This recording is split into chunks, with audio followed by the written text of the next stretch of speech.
Planet of the Fakes. And Pigstar HH News. Hungry New Yorkers form quarter-mile line for free food in Queens. The line stretched a quarter-mile before the sun was barely up Saturday, snaking around corners like bread lines in the 1930s. But the hungry in Queens are today's New Yorkers, left jobless by the coronavirus. Until the pandemic struck the city, La Jornada Food Pantry used to hand out groceries to roughly 1,000 families a week. Now, the number tops 10,000. And volunteers serve lunch every day to 1,000, many of them kids with growling stomachs. Across the 5 boroughs, the hungry is in the hundreds of thousands, the Food Bank of New York estimates. It reminds me of the picture from the Great Depression where a man in a suit and tie is giving another man in a suit and tie an apple. That's all he had, La Jornada's Pedro Rodriguez told the Post. We give all we have, but that's not enough. Seniors, moms and kids, singles, many immigrants from China and Mexico wait for hours. They turn out in droves wherever and whenever the food pantry's truck shows up. We feel like we are underwater, drowning in a tsunami of people, Rodriguez, a volunteer who acts as the food pantry's executive director, told the Post. This isn't like a little rain coming down.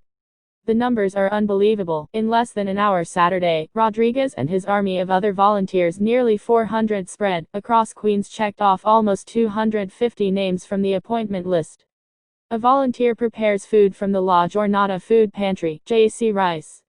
The setup used to be first come, first served until the needy started showing up before dawn because they were afraid La Jornada would run out of food.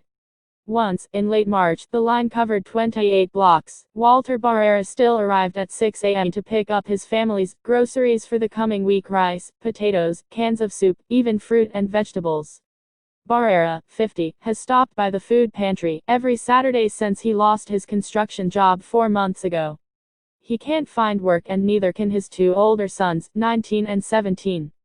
His youngest son is 11. Money is so tight, friends and relatives are helping him with the $2,300 a month he pays for the 3-bedroom apartment in Flushing, where he lives with his wife and all of their sons.